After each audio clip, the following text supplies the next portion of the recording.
My name is Caleb Mercer. I'm 43 years old, and I spend most of my life underground, literally. I work maintenance on Seattle's transit system. Pipes, bolts, water valves.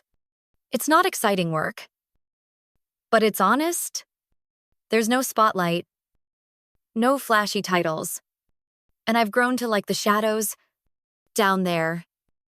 No one asks what kind of job you have or whether you went to the right school.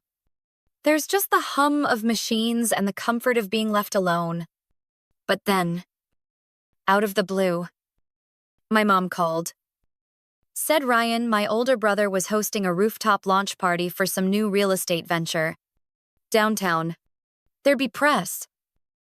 Drones filming the skyline. Women in cocktail dresses. She said it would mean a lot if I showed up. Not for the project for family, she said. Like the words still held weight. I couldn't get time off, so I clocked out and cleaned up at the station. I threw on the best flannel shirt I had. I bought a carrot cake from Dolores's bakery. Cheap, but it was the kind my dad used to love, and brought it with me. Thought it might be a nice gesture. The moment I stepped off the freight elevator and onto that rooftop, I knew I didn't fit. Everyone looked like they'd walked out of a designer catalog, sleek suits, sharp heels, cologne you could smell from across the deck. Servers in black gloves carried trays of appetizers I couldn't name if I tried. I scanned the crowd and saw Valerie, Ryan's wife, chatting by the bar. I walked over, cake in hand, heart thumping louder than I liked. She turned, saw me, and said, way too loud. Well, the maintenance guy brought dessert. People chuckled. It wasn't cruel, just careless, but it stung. I forced a smile. Like I was used to moments like that. Hey, Val. It's Caleb, I said, steadying my voice. You know, your husband's brother. Her smile tightened. Not out of recognition, but from discomfort. Oh, right. Of course. Sorry. I just didn't expect.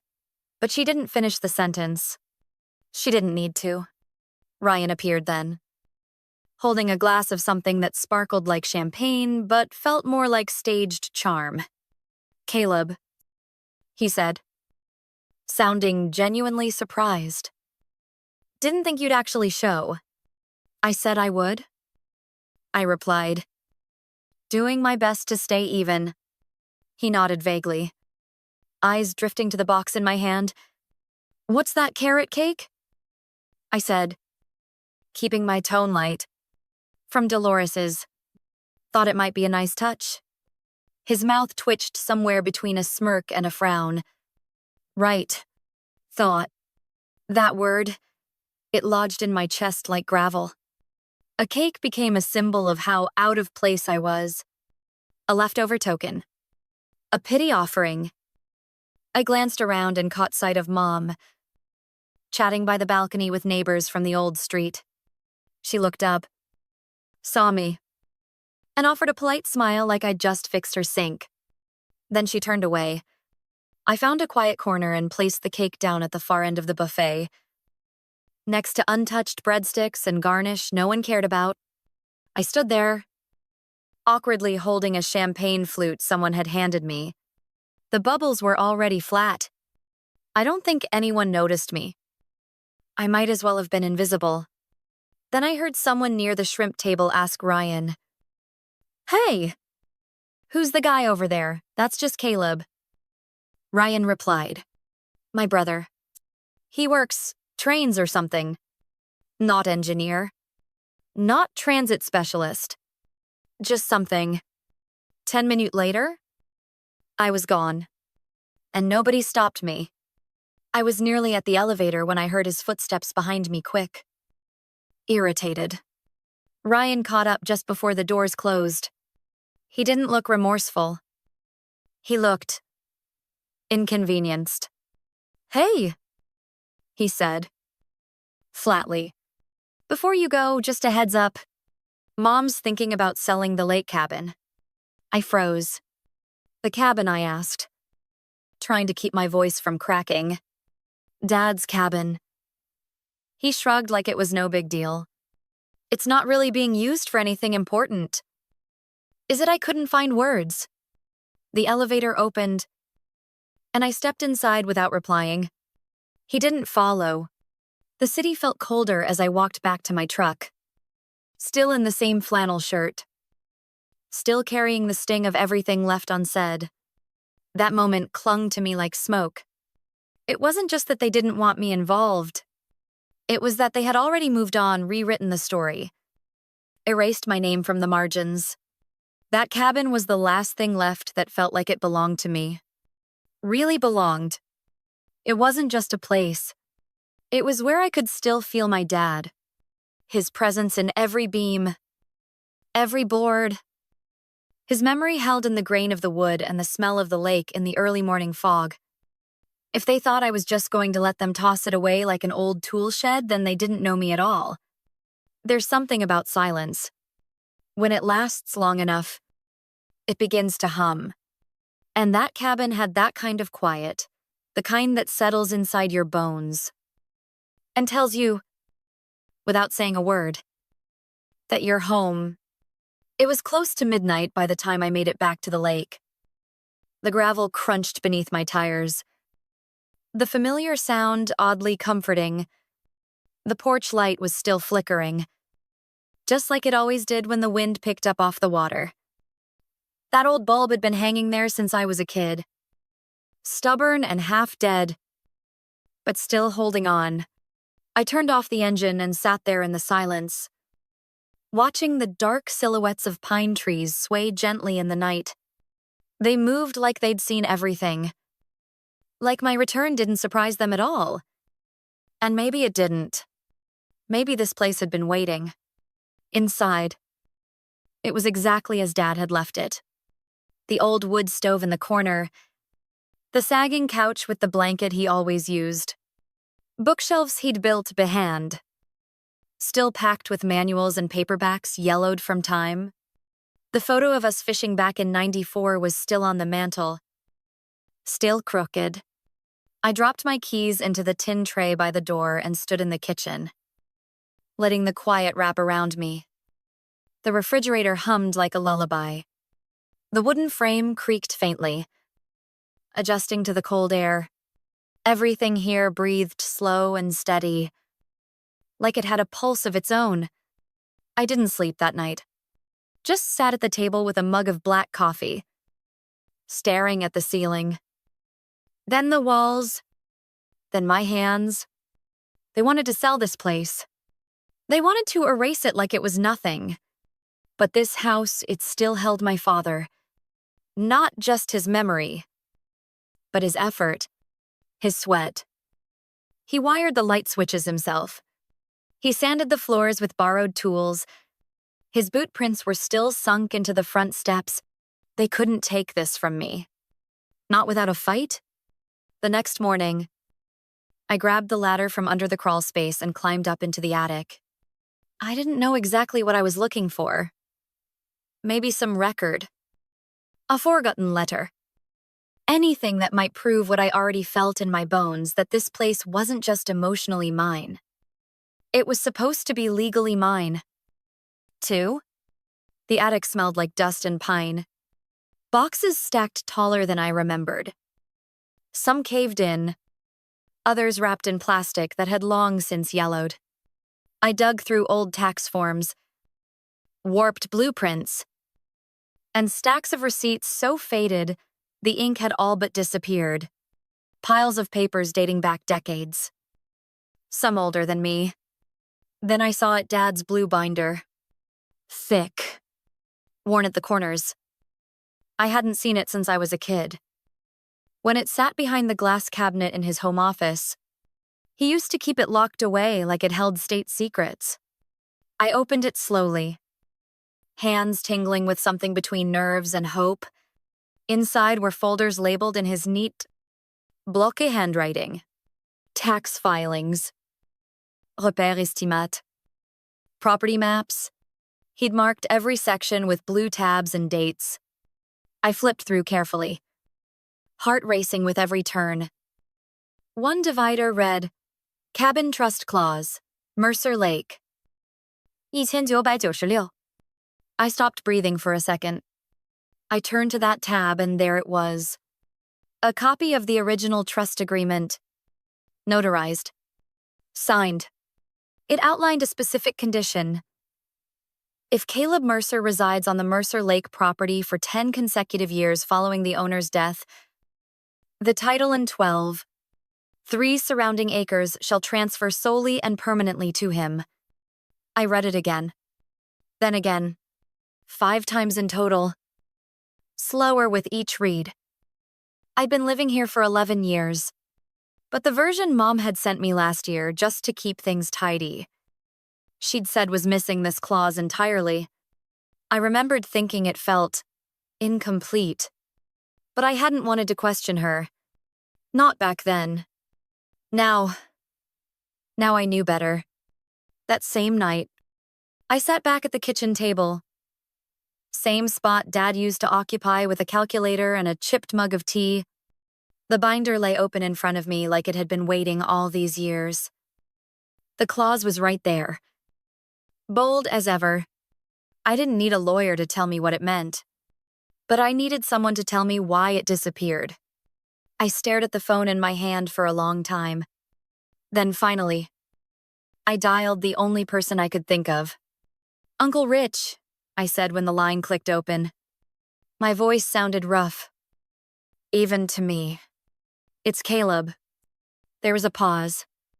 Then he said, calm and steady. Figured you'd call. You know about the cabin clause I do. He said. I helped your dad write it. I felt something cave in my chest. Then why wasn't it in the version Mom sent me, the one Ryan helped her file? He sighed long and heavy, like he'd been holding the breath for years.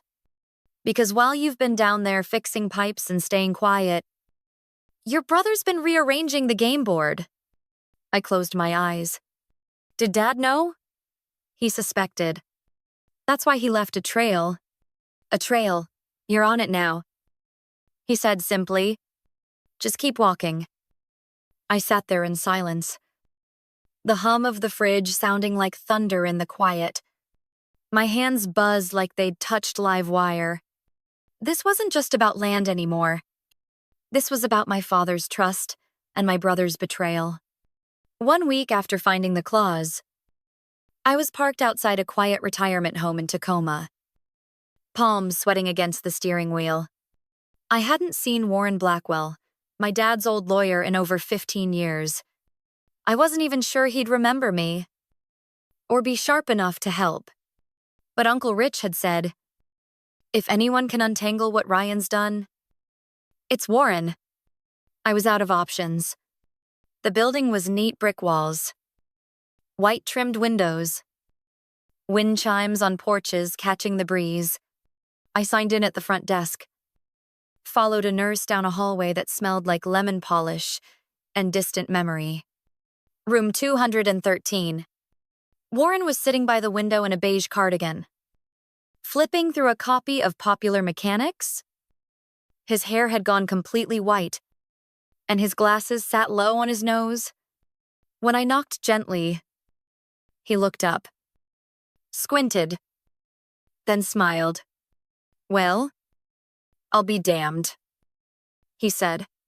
Caleb Mercer, you've got your father's jaw and your mother's tired eyes. I laughed more from surprise than amusement. You remember me, kid? I was there the day you were born. Your dad nearly passed out and blamed the hospital coffee. I sat across from him and laid the folder on the table. I think Ryan altered the trust, I said, or talked Mom into filing something fake. The clause about the cabin's gone, but I found the original your version in the attic. Warren didn't look shocked.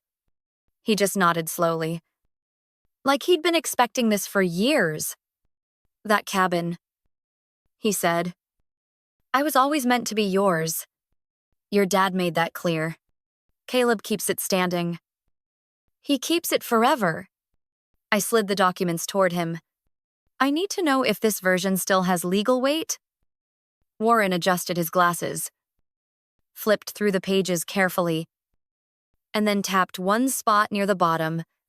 Right here, he said. Signed. Notarized.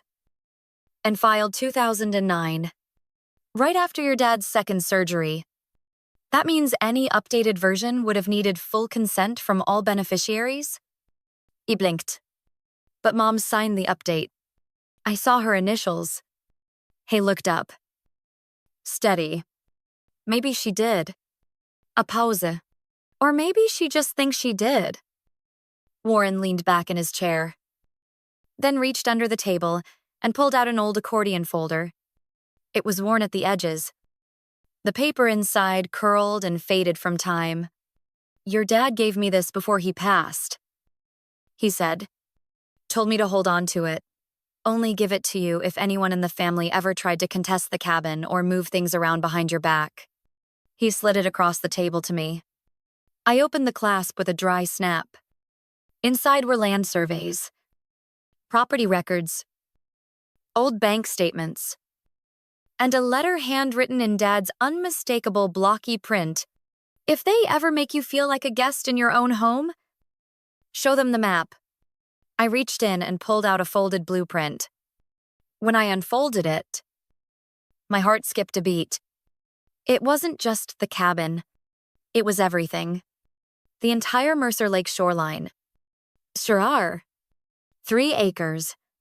All titled in my father's name. Warren tapped a corner of the map. That includes the parcel Ryan's trying to develop. I stared at him. You mean... I mean the land he's pitching to investors. It isn't his. And the deed your dad never transferred it. No quitclaim. No reassignment. It's still in the trust. And with the original clause, you're the only heir entitled to it. I leaned back, breath shallow. For years, Ryan had been hosting rooftop parties, selling dreams built on lakefront lies, and no one had stopped him. Until now. I looked at Warren. What do I do with this? He smiled slowly. Depends. You want revenge. I shook my head. I want the truth. Then we start by filing your claim. I didn't tell anyone I was coming. Not Mom. Not Ryan. Not even Valerie. Especially not Valerie. I parked out front of the old house we grew up in. Same cracked walkway. Same lopsided plastic goose, Mom still dressed for the holidays. The driveway was full Ryan's polished BMW. Valerie's spotless SUV. Even Uncle Dennis's beat-up Ford leaning crooked near the mailbox. This wasn't a gathering. It was an ambush. I stepped out of the truck. The folder tucked under my arm. Wind biting through my coat like it knew what I was carrying. As I walked to the front steps, my boots crunched dead leaves. Porch light already on. Though it was barely evening, Mom always did that. Even when no one was coming. Like she wanted the house to pretend it was waiting. I knocked once. Then walked in. The smell hit me first. Cinnamon air freshener mixed with stale coffee and tension. They were all in the living room seated like a jury. Mom on the couch, hands clasped in her lap. Ryan near the fireplace, arms crossed. Valerie perched in the corner, one leg folded over the other, holding a glass of wine she wasn't drinking. Caleb, Mom said, trying to sound warm, but her voice was stiff. We were just talking about the cabin. Of course you were, I said, stepping fully into the room and letting the door click shut behind me. Ryan gestured to a thick envelope on the table. We've drafted a clean agreement, he said. If you're open to compromise, we can make this painless. Valerie added. You'd receive a fair buyout. Market rate. Relocation assistance. If needed. Relocation assistance. Like I was a squatter. I didn't sit. Just reached into my coat and laid Dad's folder next to their envelope. You might want to read this first. Ryan gestured toward the envelope again. We had a lawyer draw up a clean agreement. If you're open to a buyout, we can avoid dragging this out. Valerie chimed in smoothly. You'll receive full market value, plus relocation assistance just to make the transition easier. Relocation assistance. Like I was being evicted from something I borrowed. I didn't answer. Just reached into my coat and laid the folder down beside their envelope. You should read this first. Ryan hesitated, then opened it. As his eyes moved across the pages, his jaw tensed. He stopped at the cabin trust clause. He read it twice. Filed in 2009. I said calmly. Signed. Notarized. Recorded. Never revoked. He didn't respond. Mom looked at him, then at me. But that's not the version I signed. No, I said quietly. It's not. Because the version you signed was edited. Either you didn't read it, or you trusted the wrong person to explain it. Her lips parted, but no words came. I saw it hit her slow, like a tide pulling something loose from the sand. Valerie leaned forward. Voice clipped. That doesn't change the fact that Ryan's project is already underway. Permits are approved. Funding secured. I nodded. Then I'm sure the investors will be thrilled to learn the land was never his to offer. I reached into the folder again and unfolded the blueprint. Dad left me.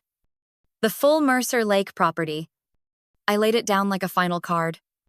Ryan's hands clenched at his sides. I met his eyes. You built your entire pitch on land you don't own? I said. And come Monday, when I file this with the county clerk, those permits, they get flagged. Every investor gets a call, and the project dies before it breaks ground. He shot to his feet, chairs scraping the floor. You're really going to blow everything up over a goddamn cabin. I stood firm. No. You did that yourself. Silence hit the room like a door slamming shut. Mom looked like she had aged 10 years in 10 seconds. Her shoulders slumped. Eyes no longer sure where to land. She didn't speak. And for once, neither did Ryan. Valérie. Meanwhile, it was already pulling out her phone, typing rapidly, likely messaging someone for damage control. Her face was unreadable, cold and efficient. Ryan just stood there, not angry, not ashamed, just stunned. Like a man who'd built an empire out of paper and just watched the rain start. I gathered the documents, folded them neatly, and slid them back into the folder. You don't have to like me, I said quietly. You don't even have to understand, but you will respect what Dad left behind. No one responded. Not a word. I turned to go. Before stepping out, I glanced back one last time. Ryan still hadn't moved. Just stared at the blueprint on the table like it had betrayed him. This time, I said, you don't get to rewrite the ending. And I walked out. No one followed me. The cold outside hit hard. But I didn't flinch. I felt tella, not stronger. Not proud, just more solid. Like for the first time in years. I wasn't disappearing in the background. For once, I'd spoken. And the silence they gave me in return that wasn't victory, that was surrender. It took 6 months for everything to unravel. Ryan's building permits were revoked less than 2 weeks after I filed my claim. His lead investor pulled funding the same day the local paper broke the story. Real estate developer under scrutiny for disputed land rights. I never spoke to Ryan again. Didn't need to. But a letter came from his lawyer. offering a settlement and requesting a mutual non-disparagement clause. I tossed it into the fireplace. Didn't bother watching it burn. Mom called 2 months later. Not to apologize, not exactly, but to say she'd been wrong about the paperwork, that she didn't know what to believe anymore, that she was stepping back. That was enough. I didn't need more from her. Just the space to do what I knew was right. So I stayed. The cabin needed more than just cleaning. The pipes were corroded. One floorboard in the back bedroom had warped so badly it could have broken someone's ankle. I spent weeks fixing what I could. Sanding. Sealing. Replumbing. Breathing life back into what others thought was dying. But I didn't restore it to what it was. I made it something new. I added a second bunk room. Built a small workshop out back with leftover pine from a mill up in Granite Falls. Painted the old porch swing. A ridiculous turquoise. Dad would have hated it. But it made me laugh. The living room became a gathering space. Not for cocktails or showings, but for people who needed a place to land, teachers on burnout leave, machinists who didn't know how to retire, people who just needed someone to actually listen. By fall, we were hosting Friday dinners, then a grief group. Then a social worker from the city asked if she could bring a few boys up for a weekend, young guys aging out of foster care, kids who didn't have a place of their own. I said yes. One of them, Jamie, asked me if I'd always lived here alone. I looked around, sunlight coming through the windows. Chili bubbling on the stove. Someone laughing outside near the woodpile. Not anymore. I said, and I meant it. I used to think keeping the peace meant staying quiet. But silence only protects the people who caused the damage, not the ones left behind to clean it up. Sometimes, the only way to honor what was stolen is to build something better from the wreckage. If you've ever had to fight for something that should have been yours from the start, family, respect. Your name? I hope you know you're not alone. Drop your story in the comments. I'll read it. And if you want to hear more stories like this about the quiet ones, the forgotten ones, in the ones who didn't ask for a fight but didn't back down either, you know where that subscribe button is? No pressure. I'll still be here. On the porch, coffee in hand, listening.